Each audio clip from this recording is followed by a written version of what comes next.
Sunday से लेकर Saturday तक अगर कुछ वायरल टिप्स एंड ट्रिक्स मिल जाए जिससे हमारे घर और किचन के काम तो आसान हो ही, साथ ही समय और पैसे की भी बचत हो, तो इसको कौन नहीं अपनाना चाहेगा।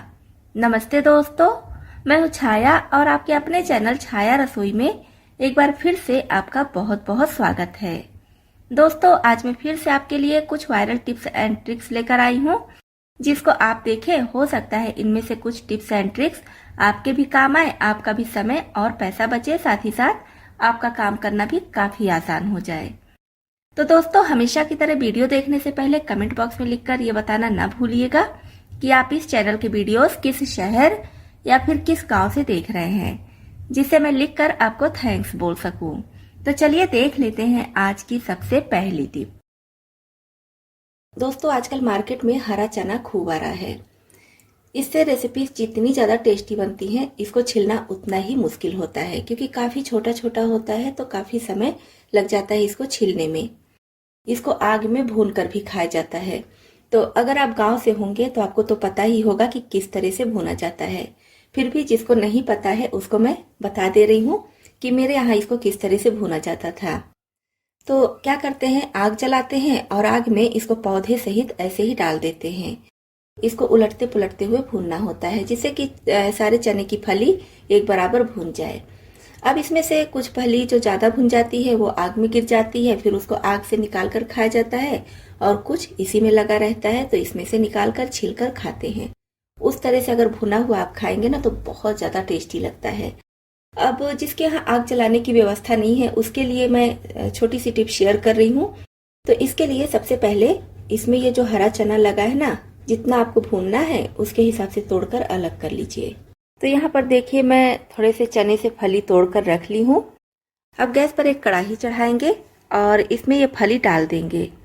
फ्लेम यहाँ पर हमें लो मीडियम या फिर मीडियम पर रखना है और चलाते हुए इसको भूनना है। इसे हम इस तरह से थोड़ी थोड़ी देर पर चलाते रहेंगे। थोड़ी देर में देखेंगे कि छिलके के ऊपर कलर आ गया है, तो इस पर हमें बढ़िया से कलर लाना है।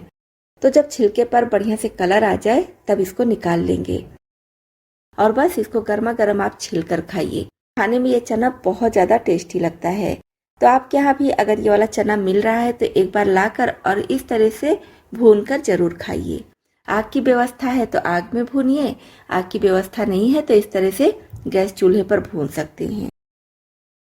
ये वाला ग्लव्स हो गया या फिर जो पॉलीथीन वाला होता है उस पर भी आप इस टिप को अपना सकते हैं। जैसे कि कभी कभी इस ग्लव्स का यूज हम सभी करते हैं, कुछ नहीं तो बाल में मेहंदी या फिर आंवला वगैरह लगाना है तो ग्लव्स पहनते ही हैं।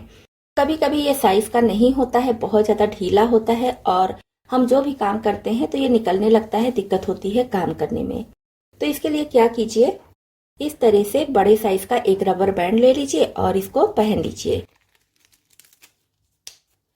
तो इस तरह से रबर बैंड लगाकर भी आप अपना काम कर सकते हैं।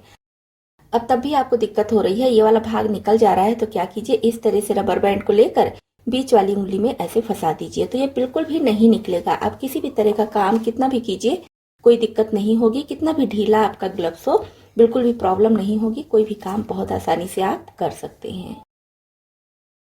हरा धनिया स्टोर करने का वैसे तो कई सारा टिप आपके साथ शेयर की हूँ, लेकिन आज की टिप जो है बहुत खास है, क्योंकि आज हरा धनिया कैसे स्टोर करें और किस टाइप का हरा धनिया आप ज्यादा समय के लिए स्टोर कर सकते हैं, किस टाइप का हरा धनिया कम समय के लिए। साथ ही साथ इसको धुलने का तरीका भी आपके साथ शेयर करूंगी, जिससे इसमें जितनी भी मिट्टी होती है सब बहुत आसानी से निकल जाएगी। तो यहाँ पर आप देख पा रहे होंगे मैं 2 प्लेट में धनिया ली हूँ और दोनों धनिया का कलर अलग अलग है। ये वाला धनिया पत्ता थोड़ा लाइट कलर का है और ये वाला धनिया पत्ता थोड़ा डार्क कलर का है। तो लाइट और डार्क में कौन सा हम ज्यादा दिनों के लिए स्टोर कर सकते हैं, कौन सा कम दिनों के लिए, वीडियो में बने रहिए, आगे आपको पता चल जाएगा। तो सबसे पहले हम इसको धुल लेते हैं। इसको धुलने के लिए क्या करना है, किसी बड़े बर्तन में लेंगे पानी और इसे 10 से 15 मिनट के लिए पानी में भिगा दीजिएगा, क्योंकि इसका जो रूट होता है ना, इसमें बहुत सारी मिट्टी लगी होती है। तो अगर हम तुरंत इसको धुलकर हटाते हैं तो मिट्टी नहीं निकलती है, कुछ मिट्टी इसमें लगी रह जाती है। तो इसको पानी में भिगाना बहुत जरूरी है, जिससे कि सारी मिट्टी निकल जाए। और उससे पहले दोस्तों आप इसको अच्छी तरह से साफ कर लीजिएगा। जिससे इसमें जो घास है या फिर किसी भी तरह की गंदगी है, पीले पत्ते हैं या फिर सड़े हुए पत्ते हैं, तो उसको भी हटा दीजिएगा। इस तरह से साफ करके पानी में भिगा कर रखेंगे 10 से 15 मिनट के लिए, और फिर साफ पानी से अच्छी तरह से धुलकर इसको रखेंगे। तो पहले धनिया धुलने के बाद इस तरह से इसका सारा पानी छिड़क देंगे और फिर इसी तरह से किसी जाली में इसको फैला देंगे, जिससे कि सारा पानी सूख जाए। आप चाहे तो कपड़े से पोंछ कर भी इसका पानी सुखा सकते हैं। बस ध्यान रखना है कि इसमें पानी या नमी बिल्कुल भी नहीं रहना चाहिए। इसमें पानी जरा सा भी होगा तो आपका धनिया लंबे समय के लिए स्टोर नहीं हो पाएगा, जल्दी सड़ने लगेगा। और इसमें सड़ी या गली हुई पत्ती भी नहीं होनी चाहिए। तो अब आप देख पा रहे होंगे कि 2 कलर का धनिया तो है ही है, एक लाइट और एक डार्क। तो यहाँ पर जो लाइट कलर वाला है ना, तो इसको आप ज्यादा दिनों के लिए स्टोर करके नहीं रख सकते हैं, क्योंकि आप इसको जब देखेंगे कैमरे में शायद ना समझ में आए, लेकिन जब सामने से आप देखेंगे तो आपको खुद लगेगा कि ये बहुत ज्यादा सॉफ्ट है, एकदम नाजुक है, कि छूने से ही ये टूट जाएगा।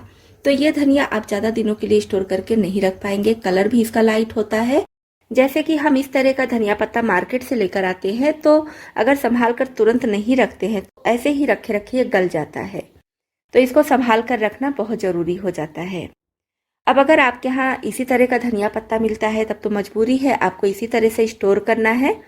तो जो तरीका मैं बता रही हूँ, इस तरह से आप स्टोर करेंगे तो ये वाला धनिया पत्ता भी सप्ताह भर से लेकर 10 दिनों तक आसानी से स्टोर कर सकते हैं। अब ये जो डार्क कलर वाला है, इसको भी आप देख पा रहे होंगे, इसकी जो पत्तियां हैं ये डार्क कलर की हैं, साथ ही साथ थोड़ी मोटी भी दिख रही हैं, और इसका ये जो डंडी वाला भाग है ये भी मोटा दिख रहा है। तो इसको आप 20 से 25 दिनों के लिए, यहाँ तक कि कभी कभी 1 महीने के लिए भी मैं स्टोर करके रखती हूँ, लेकिन इस डार्क कलर वाले को। तो जब भी आप धनिया पत्ता लीजिए तो ध्यान रखिए कि इस तरह से थोड़ा छोटा पौधा हो, थोड़ी सी डंडी इसकी मोटी हो, और जो कलर है इसका थोड़ा सा डार्क कलर का हो, तो ये ज्यादा दिनों के लिए स्टोर करके रख सकते हैं। अब इसको स्टोर कैसे करेंगे? तो धनिया का सारा पानी सुखाने के बाद इसको लपेट देंगे न्यूज़पेपर में। न्यूज़पेपर में नहीं लपेटना चाहते हैं आप तो फिर नैपकिन में भी लपेट सकते हैं। और लपेटते समय भी आपको ध्यान रखना है कि बहुत ज्यादा प्रेस करके, बहुत ज्यादा टाइट करके नहीं लपेटना है।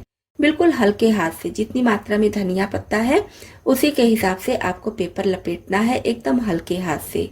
और बहुत ज्यादा प्रेस करेंगे तो फिर पत्ता एक में चिपक जाएगा और फिर वो गलना शुरू कर देगा। यहाँ पर देखिए मैं दोनों को अलग अलग लपेट ली हूँ। अब इसको रखने के लिए भी आप नॉर्मल पॉलीथीन जो आपके घरों में आती है उसमें भी रख सकते हैं। उसमें नहीं रखना चाहते हैं तो इस तरह के जिपलॉक पाउच हम सभी के घरों में आते हैं। कुछ ना कुछ चीजें हम मार्केट से मंगाते हैं जो इस तरह के पाउच में आते हैं, छोटे बड़े हर साइज के ये होते हैं। इसमें करके रखेंगे तो आपको एकदम 100% रिजल्ट मिलेगा। आपका धनिया बिल्कुल भी खराब नहीं होगा। आप इसको महीने भर भी रखेंगे तो भी।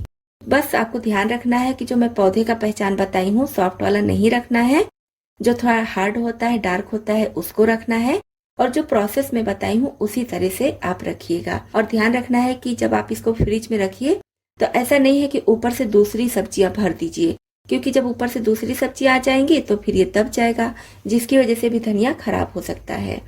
तो ये वीडियो थोड़ा लंबा हो गया है क्योंकि सारी चीजें अच्छे से समझानी थी और मैं पूरी कोशिश भी की हूँ कि आपको सारी बातें अच्छे से बता सकूं। उम्मीद करती हूँ आपको सारी बातें अच्छे से समझ में भी आ गई होंगी। तो दोस्तों, आपको ये वीडियो जरा सा भी पसंद आया हो, आपके लिए जरा सा भी यूजफुल लगा हो, तो प्लीज वीडियो को लाइक जरूर कीजिएगा।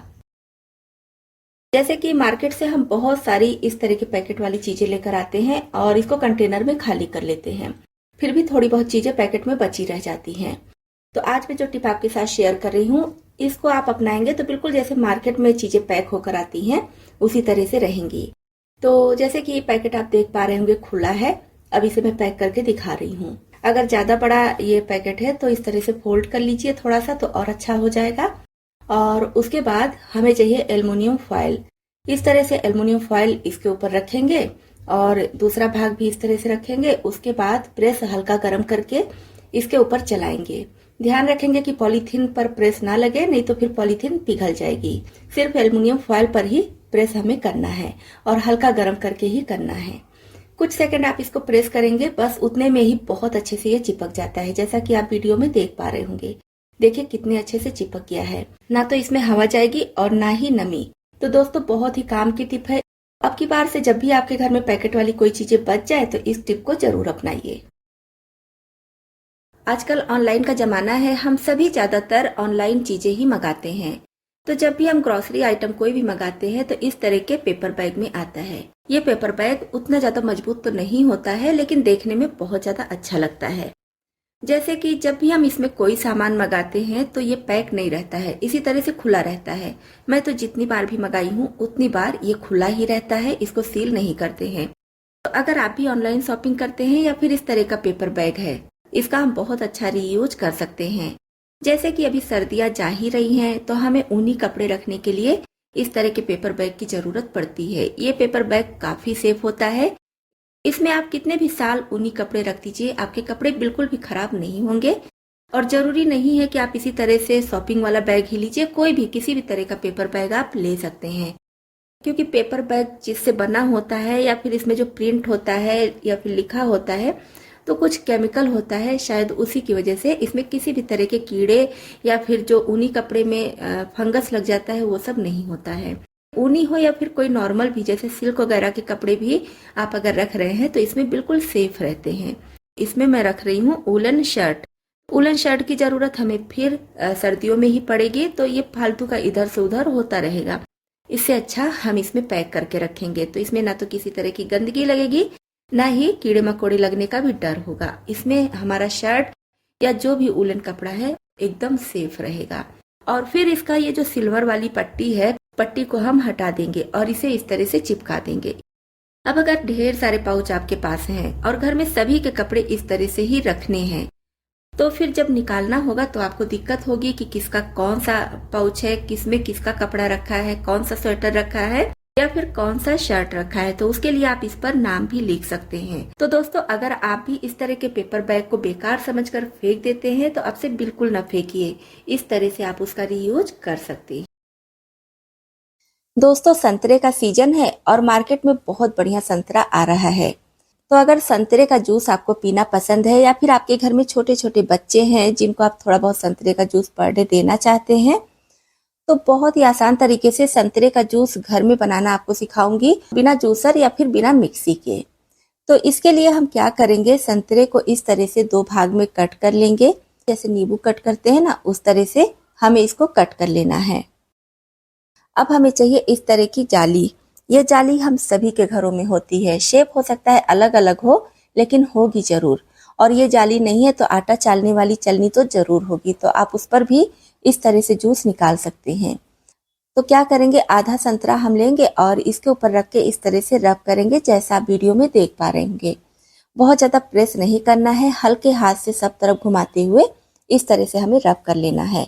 और आप देखेंगे कि बहुत आसानी से जूस निकलने लगा है। तो इस तरह से चाहे तो थोड़े से संतरे के जूस की जरूरत हो या फिर ज्यादा, आसानी से आप घर में निकाल कर तैयार कर सकते हैं।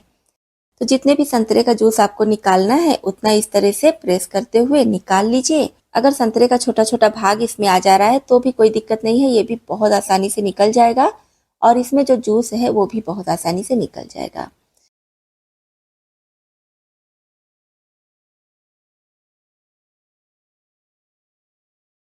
अब इसी जाली को मैं कप के ऊपर रख के और इसको छान लूंगी। तो इससे क्या होगा, जो इसका छोटा छोटा भाग है वो निकलेगा और साथ ही साथ जो इसमें बीज है वो भी निकल जाएगा। और फिर चम्मच से प्रेस करके इसमें जो जूस है वो भी हम निकाल लेंगे। बहुत आसानी से जूस निकल जाता है, जैसा कि आप वीडियो में देख पा रहे होंगे। तो देखिए, आधा कप के करीब ये जूस निकला है। तो संतरा जितना ज्यादा जूसी होगा या फिर जितना ज्यादा बड़ा होगा, उसी के हिसाब से जूस निकल जाएगा। आप देख पा रहे होंगे सिर्फ 2 संतरे से ही लगभग आधा कप एकदम ओरिजिनल जूस निकला है और इसमें कोई भी मिलावट नहीं है। तो दोस्तों, इस आसान तरीके से आप ही संतरे का जूस घर में ही निकाल कर तैयार कर सकते हैं। तो दोस्तों, इसमें से आपको कौन सी टिप ज्यादा पसंद आई और कौन सी पहले से पता थी, कमेंट बॉक्स में लिखकर जरूर बताइएगा। इसी तरह से यूजफुल टिप्स एंड ट्रिक्स देखने के लिए, साथ ही साथ हमारी यूट्यूब फैमिली में शामिल होने के लिए इस चैनल को अभी तक सब्सक्राइब नहीं किए हैं तो सब्सक्राइब भी कर लीजिएगा।